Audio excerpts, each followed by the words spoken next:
Hello everyone, hope you all are in good health. So the agenda of today's session is to discuss data interpretation or introduction to DI. So today's session we are going to discuss what is actually DI and what are the things which are required in DI and how we are going to start with DI. So today's session is more about introduction to DI. So in today's session we are going to discuss what is DI, what are the types of DI, what are the question which comes in DI, what is the format of data interpretation questions, and what are the things, what are the chapters of quant which are very helpful in data interpretation, in solving data interpretation questions. So we are going to discuss all of them in detail. We are going to discuss some of the tools from which would be very much helpful in solving data interpretation or reducing our calculations. So we are going to discuss DI, what is DI, different types of DI, uh, how DI problem looks like, how to solve it, and then the tools to solve DI. And after that, we'll be moving on to some questions based on tables. So let's start this journey of studying data interpretation. So let's start it with a simple question. What is DI intro? What is data interpretation? So what is this term represent data interpretation? So this term, it is an act of deciphering the data from its compactly presented form is called DI. So this is some technical terms are here. So let's just uh, uh, understand it from some simple terms. So what is actually DI? DI is a kind of a data set, a kind of information is given, some restrictions are given, and according to that information and restrictions, uh, along with some data in different formats are given, maybe in the form of line chart, maybe in the form of pie chart, maybe in the form of table. Some data is happening there, and along with that some restriction is going to be there, and after that you have to answer some of the question based on the information given above in the data set. So you are basically, it is something like the RC, what we do in RC, reading comprehension.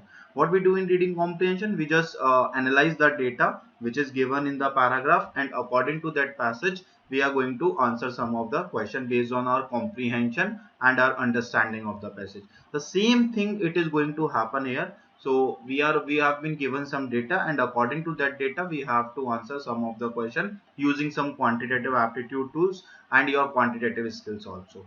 Okay, so it is more about, it is an area where you need to have more skills than a subject knowledge. So there would be no such formula to always do DI. You have to be very much skillful, or it is more of a application based area where the application of quantitative aptitude is going to play a major role. So I hope it is clear. So this is basically application based thing. This is not the just a subject knowledge. You just mug up some formulas and just answer all the question. It would not happen here. So it is all about having some skill set uh, along with the knowledge of some basic tools which we are going to discuss here, and then we are going to solve this question. So what are the types of DI? What are the types of data interpretation questions which comes in exam? So the type it is broadly divided into three categories. What are these three categories? They are going to be calculation intensive DI, or it is also called as observation based DI. Calculation intensive, it can be calculation intensive DI or observation based DI where we need not to calculate. It could be both ways possible. And other type is reasoning based, where you, along with the calculation, you have to do some reasoning in solving that data set. And then the hybrid of reasoning based and calculation intensive, where you have to do the both. You have to do some quantitative analysis along with the some reasoning is involved in that. So it is a mixture of first two varieties of DI. I hope it is clear.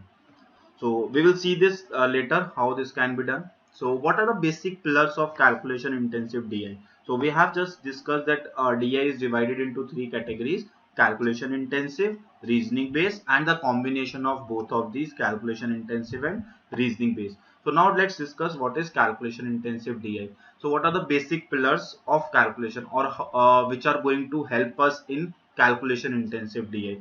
So in which these are those data sets in which a very high calculation is there. So you have to it will waste a lot of time if you don't know the basic pillars or basic components or basic chapters which are involved in this. So the basic pillars of calculation intensive DI is going to be PPL. What is PPL? Percentage profit loss. We have discussed. I hope you already have attended that class of percentage profit loss. Percentage is very helpful in DI. If we do not know percentage, we cannot learn DI. Simply we cannot learn DI.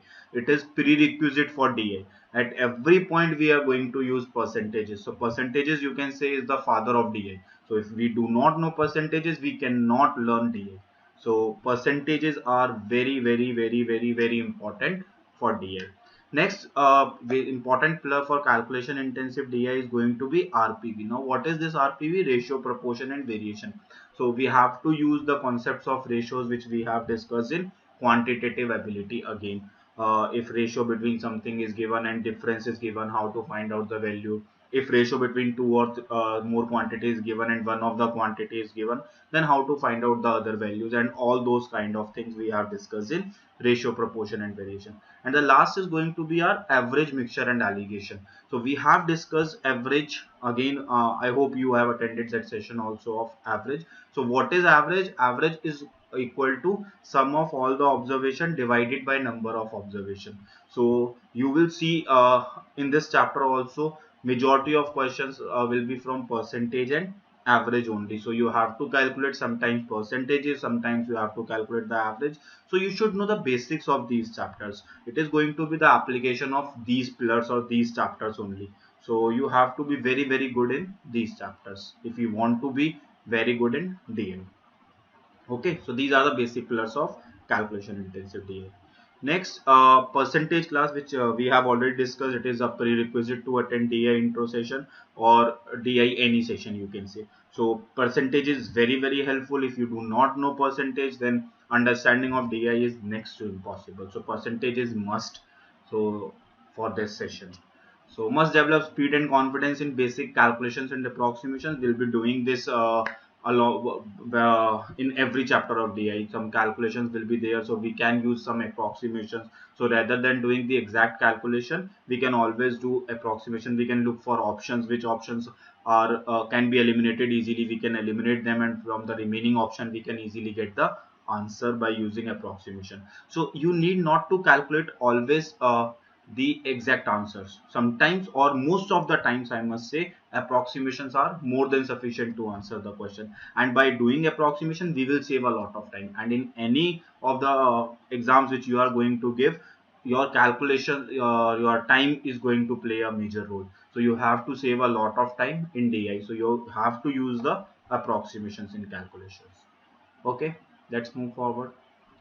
So how a DI problem looks like? What is DI? We haven't seen a DI problem in our past. So let's see how a DI problem looks like. What are the basic components involved in data interpretation problem? So let's see what are the basic components. So in every DI set, we have majorly four parts. Some heading is given, and then some information is given in the form of some charts, and then some additional information is given, and after that questions related to those information would be given. So in every DI set, we have main four parts. What are the four parts? First one is directions or head notes. So there would be a heading which will be describing what data is all about, given below. So that directions or head notes is always given in every DI set. Next is data or a group of data. What is data? Data can be given in form of table. It can be given in form of line chart. It can be given in form of bar graph. It can be given in form of pie chart, or it can be given as a combination of these. It may be the possible that a group of data is given. One bar chart is given along with a table, or one bar chart is given along with a pie chart. So it can also be possible that group of data is available in the question, or it may be possible only one kind of data is given, only table or pie chart, bar chart, or pie chart, or something like that is given in the question. So both of the cases are possible. And then some footnotes or additional restriction. It may or may not be present in the data set. So it is not necessary that some restrictions, additional restrictions, or additional footnote is always given in every data set. We will see some data sets in which additional restrictions or additional information or some footnotes are also given in the data set after the main data is given. So it is not compulsion. Footnotes or restrictions is not compulsion in every data set. But yeah, in most of them or in majority of them, you will be having some restrictions or footnotes.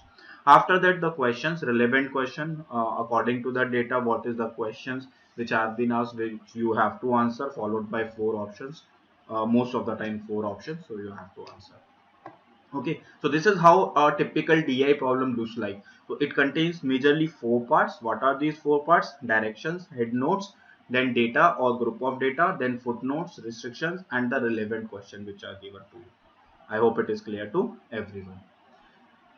So standard form of data presentations are, we have already discussed many times, tables, line chart, bar chart, pie chart. Now how they look like, let us just have a look. So table, some table may be given. This is a ID of some person, Mr. VKE, Mr. PAJ and all, and their birthdays are given. So this is a kind of table which is given, some data is given, some birthdays of some person are given and their ID is given. So this data is like this. So data can be given in the form of table like this. This is just an example how data can look like. This is a form of data in the line chart form. So something is happening, some 1 2 4 6 numbers are there, and on right side the numbers are there, and this is line chart which represents this. This is the form of a bar chart where favorite type of movie is given. So there are people, there are 4 people who like comedy movies, there are 5 people who like action movies, there are 6 people who like romantic movies, and there are 1 people who like drama, and there are 4 people who like sci-fi. So this is again a kind of a data which can be given in the form of bar chart. So this is bar chart, this is line chart, and this is table. So what is left out? Pie chart. So pie chart is given in form of the circle, sometimes angle, whole angle is 360 degree, and the whole circle is divided into some sectors or some parts which are having some center and angles, or some percentages is given. So we will discuss all of them in detail, but in today's class we are going to limit ourselves to table only. So we'll be having questions only based on table data set, not on line chart, bar graph and pie chart. But in subsequent classes we are going to see all of these types one by one. I hope it is clear. Next, data comprehension. Data comprehension is very important. Just take whatever amount of time you want to take, but comprehension, right comprehension of data is very important when you are solving DI questions. Why? Because if you do not comprehend the question well, then the chances of error are very high, and if the chances of error is very high, then you will be getting negative marks instead of positive marks in most of the exams. So give much time in comprehension. Just understand the data carefully, and after understanding, then go for question. Don't jump for the question, and don't just read the data in very hurry. So just give the time, understand the data. Comprehension is very important. So for example, this is something is given here. So what is given? It is given something like some years are given in your, some years are given 2011, 12, 13, 14, 15, 16, and in these years the ratio of export and import is given. So right hand side it is given ratio of export and import, and in x-axis it is given the number of years, on y-axis it is given the ratio of export and import. So in 2011 the ratio of export and import of a company was 0.85, and in 2012 it increases to 1.15. In 2013 it came down to 1, and in 2014 it again increased to 1.12, and in 2015 it further increased to, it got a high jump and go up to 2.3, and from 2015 to 16 it again increased to 2.4. This is the kind of line chart is given. So we are just trying to get how we can comprehend the data, or how to avoid unnecessary calculation. What is the point? If calculation is not required, then we need not to calculate. Sometimes data comprehension is more than sufficient to answer the question. So now we have comprehended the data that for a given company, for some years, ratio of export and import of that company is given to us. So how many years are there? 6 years are there. So let's see. And some additional information is also given, which is trade balance is equal to difference of export and import. That is the trade balance which is going to happen here. So let's see some questions. So question number 1 is, in which year is the export maximum? So just take 20 seconds to answer this question.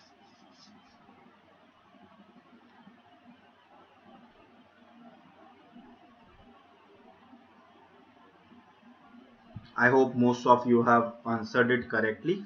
Yes, right answer is going to be can't be determined. Why can't be determined? Because since only the ratio of export and import are given to us, it's not possible to get the exact export what is happening here. So since only the ratios of export and import are given to us, so it's not possible to compare exports. That's why answer is not possible or cannot be determined. Why? Because we do not know how much we are exporting in each year. We only know what? We only know the ratio of export and import. We do not know the quantity of export which we are exporting. I hope this is clear to everyone. So that's why answer is going to be cannot be determined. So we need not to solve anything in this question. Just the comprehension is more than sufficient.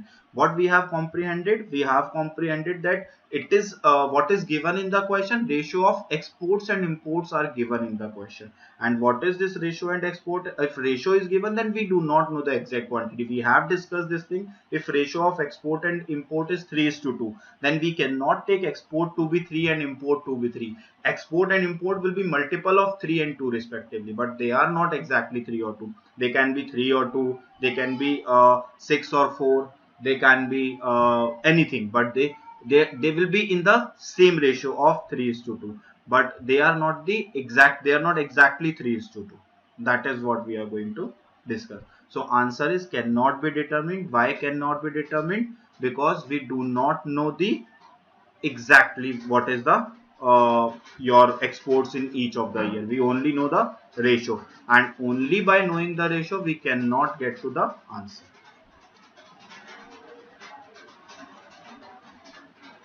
So let's move on to next question. Question number 2.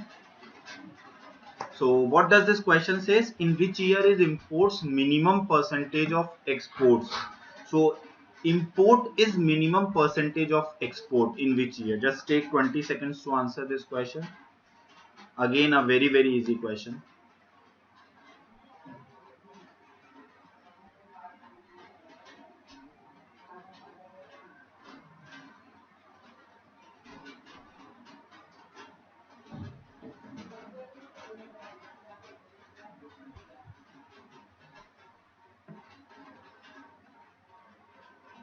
Okay, I hope most of you have got the right answer. First, let us just understand what this question is saying. In which year import as a percentage of exports is minimum? So what you have to minimize? Import divided by export into 100% you want to minimize. So for each of the year you are going to find out import upon export into 100%, import upon export into 100. So into 100 is going to be common in each of the year. So import upon export is in whatever, in whichever year import upon export ratio is minimum, your answer is going to be minimum for that case. And what is given in this question to us?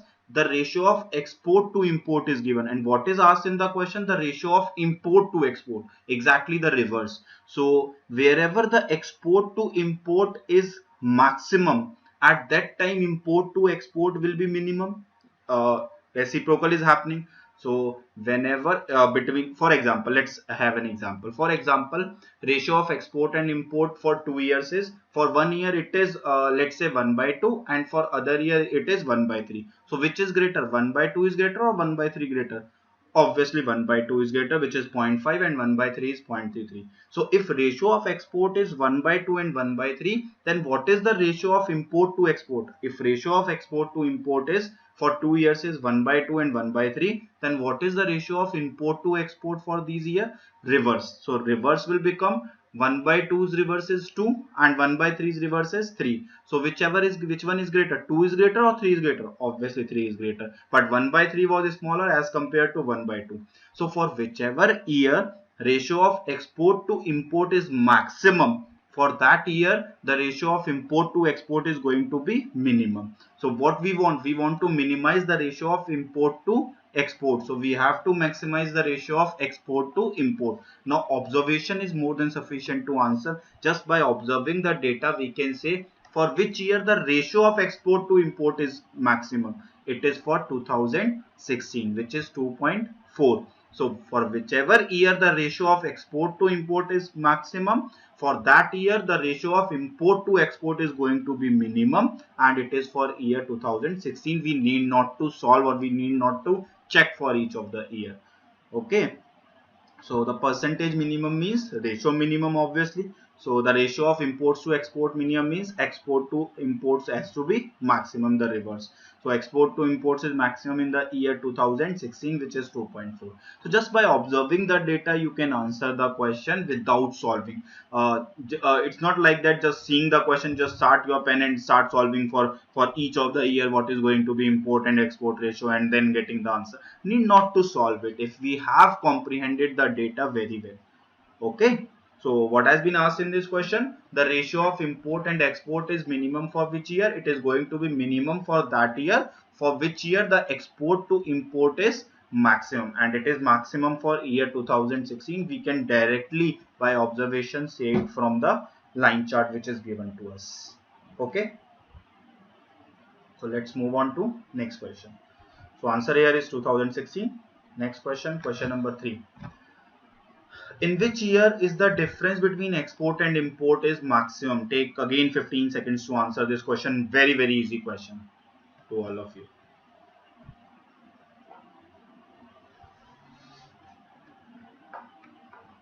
In which year the difference between export and import maximum?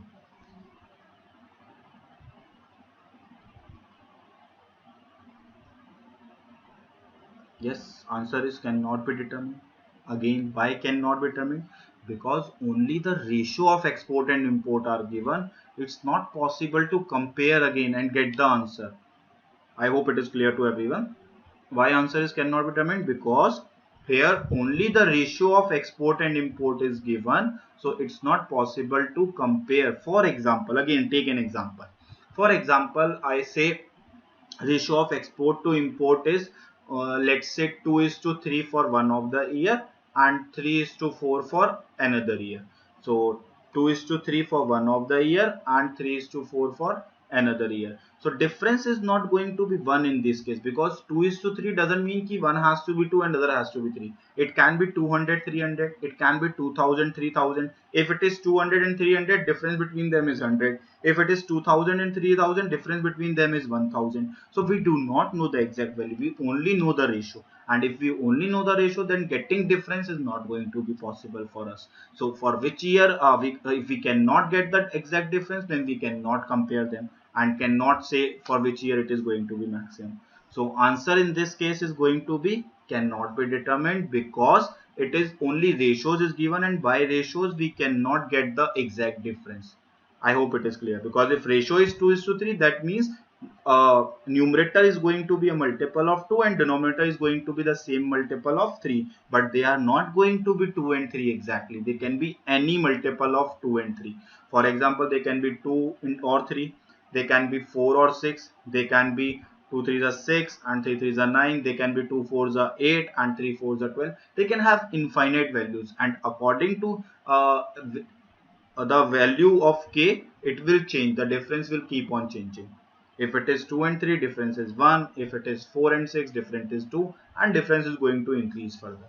So answer is again cannot be determined here. Okay, I hope it is clear to everyone. So next question number 4.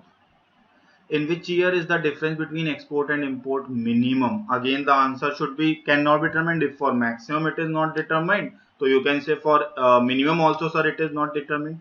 But no, this is not the case. For which year the difference between import and export is minimum? It is going to be 2013. Why? Because the ratio here is 1. Ratio 1 means 1 is to 1, and 1 is to 1 difference is 1 minus 1 is 0. 1k minus 1k is going to be 0, and 0 would be the minimum possible difference which is possible. So it is going to be in 2013. For the maximum, answer is cannot be determined, but for the minimum, if 1 is there, then we can say answer is going to be 2013. If this 1 was not there, suppose ratios would be 0.85, 1.15, 1.25, 1.12, 2.3, 2.4, then again answer would have been cannot be determined. But here the one of the ratio is 1, and whichever in whichever year the ratio is 1, that means the difference is going to be minimum for that year, that is 0. So 0 would be the minimum possible answer. So answer is 2013 and the ratio minimum ratio is going to be 1. I hope it is clear to everyone. So you must be getting the idea what we are going to do. We are comprehension of data is going to play a key role here. So just comprehend the data very well and then try to answer the questions accordingly. Okay. Okay, so now we are just got the idea how to comprehend the data. Now we are going to get some tools which is going to tell us what is happening. Some tools which are going to tell us how to solve the DA or how to avoid unnecessary calculations which are coming in the DA.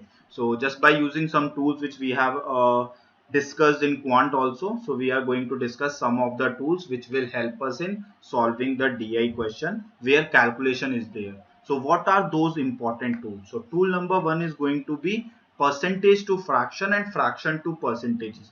For fraction versus we have to convert percentages into fractions and then we have to convert fraction into percentages. That is our tool number one which we are going to discuss. So percentage to fraction and fraction to percentage. So where we have discussed this thing, we have discussed this thing in your quant, where we have discussed what is 1 by 2, it is 0.5, what is 1 by 6, what is it is going to be 16.66%, what is 1 by 7, 14.28%, what is 1 by 17, 5.88%, what is 1 by 19, 5.25%, what is 1 by 11, 9.09%, what is 1 by 9, 11.11%. So we need to remember all those values, and it's vice versa also. For example, someone asks you what is 25%, so it is going to be 1 by 4. What is 33.33%, it is going to be 1 by 3. What is 75%, it is going to be 3 by 4. So we need to remember all those values of percentage to fraction and fraction to percentage to avoid unnecessary calculation or to be very fast in calculation and to save time. Otherwise you will kill most of your time in delay. So how this can be helpful to us? Let's have a look with the example. So suppose there is a company A which has two units, unit 1 and unit 2. So there are two units or two branches of company A, branch 1, branch 2, or you can say unit 1, unit 2. In year 2015, sale of unit 1 is 133 millions and that of unit 2 is 209 millions. So in year 2015, the sale of unit 1 is given to us, which is 133 millions, and that of unit 2 is also given to us, which is 209 millions. Now what you have to find out? You have to find out the sale of unit 1 is what percentage of the sale of unit 2, and second question you have to find out sale of unit 2 is what percentage more than that of sale of unit 2. I hope you have discussed this kind of you have learned this kind of question in percentages. So just try it for 40-50 seconds, then I will solve this question for you. So just try to solve this question.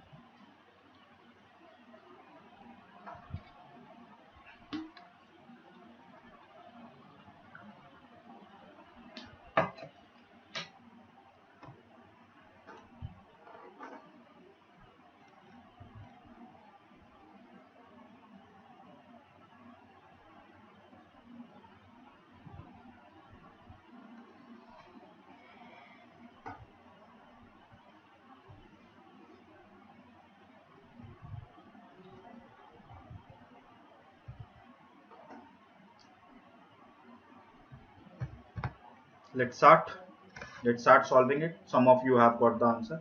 What is asked in this question? Let's just read it, this question once again.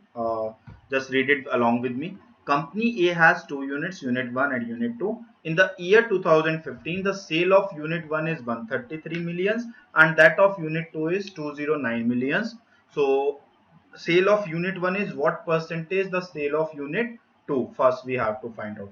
So first question is, what is the sale of unit 1 as compared to unit 2? So what is the sale of unit 2? It is 209 million tons. And what is the sale of unit 1? It is 133 million tons. Millions, sorry, not tons. So what we have discussed in percentage, what will come in the denominator? The quantity with whom we are comparing, that is going to come in the denominator. and the quantity which is going to be compared, that will come in the numerator. So here the sale of unit 1 is going to be compared with the sale of unit 2. Sale of unit 1 is what percentage of the sale of unit 2, means sale of unit 1 is going to be compared with the sale of unit 2. So sale of unit 2 will come in the denominator and sale of unit 1 will come in the numerator, because sale of unit 1 is going to be compared with the sale of unit 2, and for percentage we have to multiply it by 100. So let's do this. So sale of unit 1 upon sale of unit 2 into 100 we are going to do. So we need to find out 133 upon 209, which is 7 by 11. Now what is 7 by 11? We have discussed what is 1 by 11. 1 by 11 is going to be 9.09%. So 7 by 11 is going to be 9.09 into 7, which is 63.63. I hope it is clear to everyone. Okay, what we have discussed here, sale of unit 1 is what percentage of the sale of unit 2. So sale of unit 1 is compared with sale of unit 2. So sale of unit 1 upon sale of unit 2 into 100 we have to do, or we can use it by using percentage to fraction. So 133 upon 209 is going to be, if we cancel the common part, it comes out to be 7 by 11, and we know what is the value of 1 by 11, it is 9.09. And if 1 by 11 is 9.09, what is 7 by 11? It is going to be 9.09 into 7, which comes out to be 63.63%. Clear? So now you have got the idea how percentage to fraction is going to help us. If we know 1 by 11, we can easily multiply it with 7. So 1 by 11 is 9.09 multiplied by 7, we can easily get 63.63, and our time will be reduced. Otherwise we will be dividing 7 into 100 divided by 11. So 700 divided by 11, you'll be getting the same answer. Why into 100 we have done? For percentage we have to multiply it by 100. Okay, so next let's discuss next part. Sale of unit 2 is what percentage more than that of unit 2? Unit 1, not unit 2. By mistake it is unit 2 written over here. So this is sale of unit 2 is what percentage more than that of sale of unit 1. So now we are comparing the sale of unit 2 is how much percent more as compared to the sale of unit 1. So now we are comparing with sale of this in this question number B part. So it is B part, not A. Sale of unit 2 is what percentage more than the sale of unit 1, not 2. It is by mistake it is written here as unit 2. It is going to be unit 1 only. So sale of unit 2 is what percentage more than the sale of unit 1. So we are comparing the sale of unit 2 is how much percentage more as compared to the sale of unit 1. So unit 1 will come in the denominator and the difference between them is going to come in the numerator. What is the difference between them? The sale of unit 2 minus the sale of unit 1. What is sale of unit 2 here? 209. And what is sale of unit 1 here? 133. So 209 minus 133 divided by 133. What it comes down to? It boils down to 4 by 7. Again, the use of a fraction to percentage is going to play an important role in this calculation. What is 1 by 7? It is 14.28%. So if what 1 by 7 is 14.28, what is going to be 4 by 7? It is 14.28 into 4, which comes out to be 57.12. So again, you have seen in both of these questions, percentage to fraction or fraction to percentage is going to play a important role. So you need to mug up the percentage to fraction and fraction to percentage. Practice it as much as you can. So this is tool number 1, where we can ignore unnecessary calculation if we remember percentage to fraction and fraction to percentages. So there is a correction. This is B part. Sale of unit 2 is what percentage more than that of sale of unit 1. Okay. I hope tool number 1 is clear to everyone why it is important. So let's discuss, just like this we have some other tools also, just to discuss them in very fast. What is tool number 2? We have already discussed multiplying factor is going to be our tool number 2. We have discussed this multiplying factor detailed in percentages. So if for example I say my salary is increased by 10%, how much it has become? It has become 1 plus 1 by 10 times, because 10% fraction equivalent is 1 by 10. So if something is increased by 1 by 10, it is going to be 1 plus 1 by 10 times of that quantity. So 1 plus 1 by 10 is 11 by 10, which is going to be my multiplying factor. So multiplying factor always define final quantity upon initial quantity. So in that 11 by 10, 11 is the final quantity, 10 is the initial quantity. So if initially I was having 10, then finally it become 11. So 10 to 11, there is an increase of 1 on the base of 10. So 1 by 10 is 10%. Again, we have got to the same point only. So multiplying factor is final quantity divided by initial quantity, and it is 1 plus minus x by 100%. So for example, if something is increased by 20%, how much time it will become? That is going to be your multiplying factor. So final quantity is equal to multiplying factor into initial quantity. For example, my salary is increased by 20%. So my final salary is equal to multiplying factor into my initial salary. So what is this multiplying factor? If it is increased by 20%, the fraction equivalent of 20% is 1 by 5. If something is increased by 1 by 5, it becomes 1 plus 1 by 5 times. And 1 plus 1 by 5 is going to be 6 by 5. Now here's this 6 by 5 is going to be my multiplying factor in this case. I hope it is clear to every one of you. Okay, so similarly for decrement also, for example, my salary is decreased by 33.33%. So what is the fraction equivalent of 33.33%? It is 1 by 3. So my final salary is equal to multiplying factor into my initial salary. And what is going to be multiplying factor here? 1 minus 1 by 3, because salary is reduced by 1 by 3, or salary is reduced by 33.33%. So it is going to be 1 minus 1 by 3 this time. And what is 1 minus 1 by 3? It is going to be 2 by 3. So my final salary is going to be 2 by 3 times of my initial salary. So that how many times of initial the final has become, that is going to be our multiplying factor always. And it represents final quantity and initial quantity ratio. So final quantity divided by initial quantity is represented by multiplying factor. I hope it is clear to everyone. Okay, so we have discussed this thing in detail in percentages also. I'm just giving you a quick recap of what we have discussed. So next is overall multiplying factor, tool number 3, or successive percentage change. We have discussed what is successive percentage change. If something is a product of two quantities, and if one is increased by x% or a% and the other is increased by b%, what is the net change? It is going to be a plus b plus a into b by 100. We have again discussed this in successive percentage change also. And we, whatever we can do it by successive, we can also do it by overall multiplying factor also.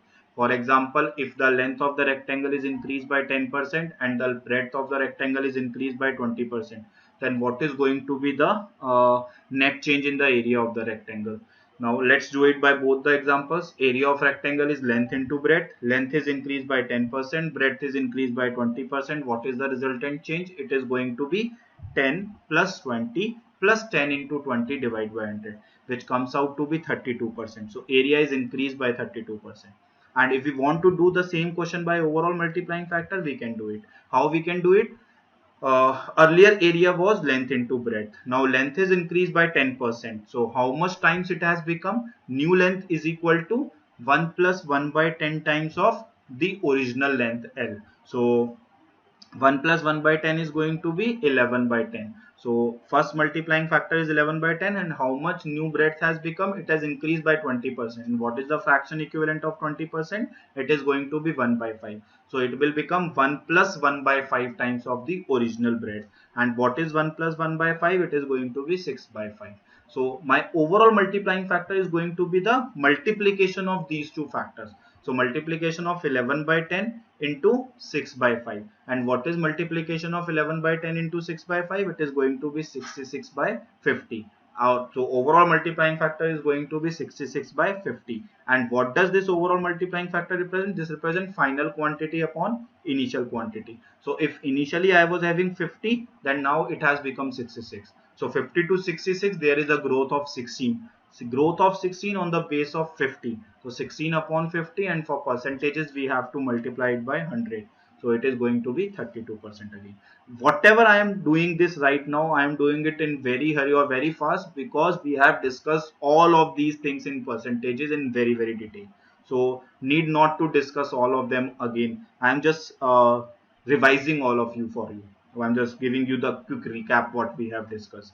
So these things are going to play an important role. Whole of percentage which we have discussed are the tools or our equipments to solve any data interpretation question. Okay. Next, tool number 4, which we have not discussed till yet, is SAGR and AAGR. What is SAGR and AAGR? This is simple annual growth rate, and AAGR is average annual growth rate. Both are same. they can be used interchangeably. Both means the same thing. So simple average annual growth rate, simple annual growth rate and average annual growth rate, both are one and the same thing. They are not at all different. So need not to worry about whether it is simple annual growth rate or sometimes it is given as average annual growth rate. What does this, how to calculate it? It depends mainly on initial and final value. It is independent of the intermediate values. For example, the production of company in 2011 was 100 and in 2012 it becomes 130 and in 2013 it becomes 150, in 2014 it becomes 170 and in 2000 next year 2016 it becomes 200. So we are not concerned with the intermediate or in between values. We are only concerned with the initial and the final value. What was the initial value? It was 100 and finally it become 200. So SAGR and AAGR only depend on these 100 and 200 values. And how to get SAGR and AAGR? We can calculate it by using this formula, which is final quantity minus initial quantity divided by initial quantity into 100% into 1 by n. Now what is this 1 by n? This is going to be the number of intervals. For example, initial year is 2011, final year is 2015. So how many years are there? 2011, 12, 13, 14, 15. So 5 years are there. So you will say n is going to be 5. No, it is not the case. N is going to be 4 years because it is interval, not the years. If number of years are n, then generally number of intervals is going to be n minus 1. For example, 2011 to 15 we are going. 11 to 12 is 1 year. 12 to 13 is other interval. 13 to 14 is other interval and 14 to 15 is other interval. Although number of years are 5, but number of interval is going to be 4. Number of interval is generally 1 less than the number of years. So it is number of intervals, not number of year. I hope it is clear to everyone. So how to calculate SAGR or AAGR? It is final quantity minus initial quantity upon initial quantity into 100% into 1 by n, where n represents the number of intervals and number of intervals is different from number of years. So generally it is number of years minus 1. Okay. So this is the formula to calculate. You just need to mug up this formula. Whenever question come, it will come directly on the basis of this formula. So next is tool number 5, which is going to be sometimes observation is more than sufficient to answer the question. What does this tool represent? This tool is saying to us that sometimes just we have discussed some of the questions here. So what we have discussed in earlier questions was when I was doing some interpretation kind of question. In most of these questions, what we have done, we have only observed the data, and mere observation was mere observation was more than sufficient to answer the question. Like in this question, in which year is imports minimum percentage of export? It will be minimum where export and import will be maximum, and just by seeing the data we can say it is maximum for 2016. So where it is maximum, it has to be minimum for the import to export. So we have not solved anything, and without solving we have just answered the question just mere by doing some observation. So this is what it is, that sometimes observation is more than sufficient to answer the question. So it is not always the case that we are going to solve the question and only after solving we are going to get the answer. It is very much possible that sometimes just by observing the data or just by seeing the data we can answer the questions. I hope it is clear to every one of you. Just have a quick recap of what we have discussed till here. We have just done all of the DI intro or all of the components which are very helpful in solving DI. So what we have discussed, let's just have a quick recap. We have discussed what is DI, what are the types of DI, and interpretation versus calculation. We have discussed that how to solve calculation intensive DI or how interpretation is different from the calculation. So mere by observing we can solve the questions sometimes. After that we have seen if there is calculation, what are the important tools which are going to play a role while solving the DI question. So the important tool is going to be tool number 1, tool number 2, 3, 4 and 5. So what was these tools? This is all which we have discussed in percentages. So percentage class is going to be a very important for all of you, before learning DI. So what are the tool? What is tool number one? It is percentage to fraction and fraction to percentages. So you need to mug up all those fraction to percentages and percentages to fraction, which are very important, which are discussed in your percentage class. So please, it's a request. Learn tables, learn squares, learn cubes, learn percentage to fraction, fraction to percentages. It is going to play a very major role in DI. So for your calculation, and without doing this, you cannot do DI very easily. It is going to be very difficult for you to solve DI, and it will become very calculation intensive if you do not know percentage to fraction, fraction to percentages, squares, cubes, tables.